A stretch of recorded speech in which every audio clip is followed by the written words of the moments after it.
มนี้ให้ดิบเอสซีลิสายประเสริฐ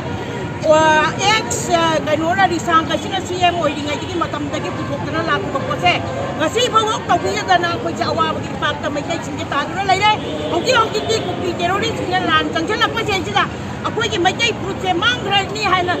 di mana center ko pula ko me amang lak ko sina ne aku ise di limitation to ko gi matan ga su ST se ya hong ga dia ko macam projek mangrai ga ni aduna ko gi ST se atu ko matam da ya gomena aya ba pi na ba manipur gomena aya ba thabi tri ba pose ngasi dagi hauraga manipur bazar ko gi macam me kan jana bai da makta India gomena ST list recommendation se atu bada hai ba point na ni se thabi yu hai ba se tu gi kola mi pham ne khoi na pham jari ba se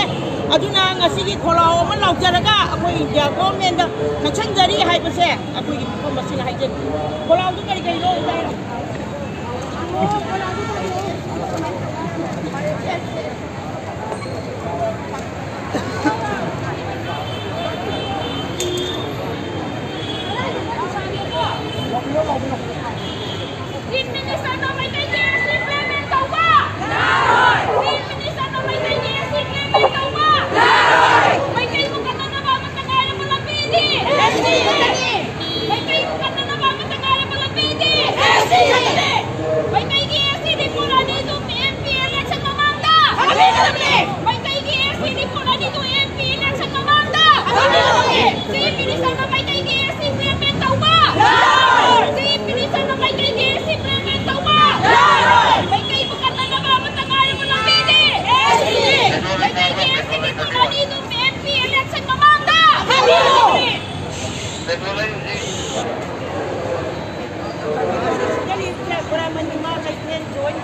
ai ginagawa campaign na wag Japanese yung namin biyay ma ako'y ST siya ST subscribe demand committee na sinja ba po siya nuwi di all may day kang sinba po siya ako'y ST siya talang view hay pa siya sige mipam masida ako'y nga support ng jaraga kung sa mamipam ni parang di karigino hay pa ako'y ST siya kalong talaga di ako'y may tayo siya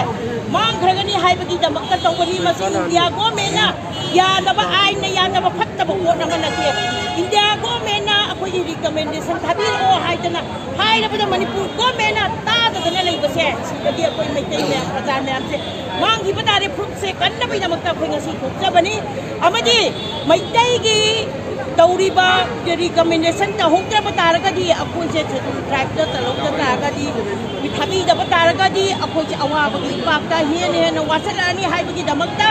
lawjabani masi thaina ek honorable CM oiramba risang kaisinggi matamda masigi potse lakuna naina dula lakibado aduda I chum chaina myam sing asi bawda koina wana khangak pose sina chum lukhi gadara hai bagi akiba ma koi mai tai isa isa ka paujare maram maduna masigi damakta kanna upai di is di lista san ba hai pase sina kwai di ki value ni hai pase akoi mai tai pruk ni damakta kanjana ko upai amani hai bagi damakta akoi ngasigi mifam masi phamjaban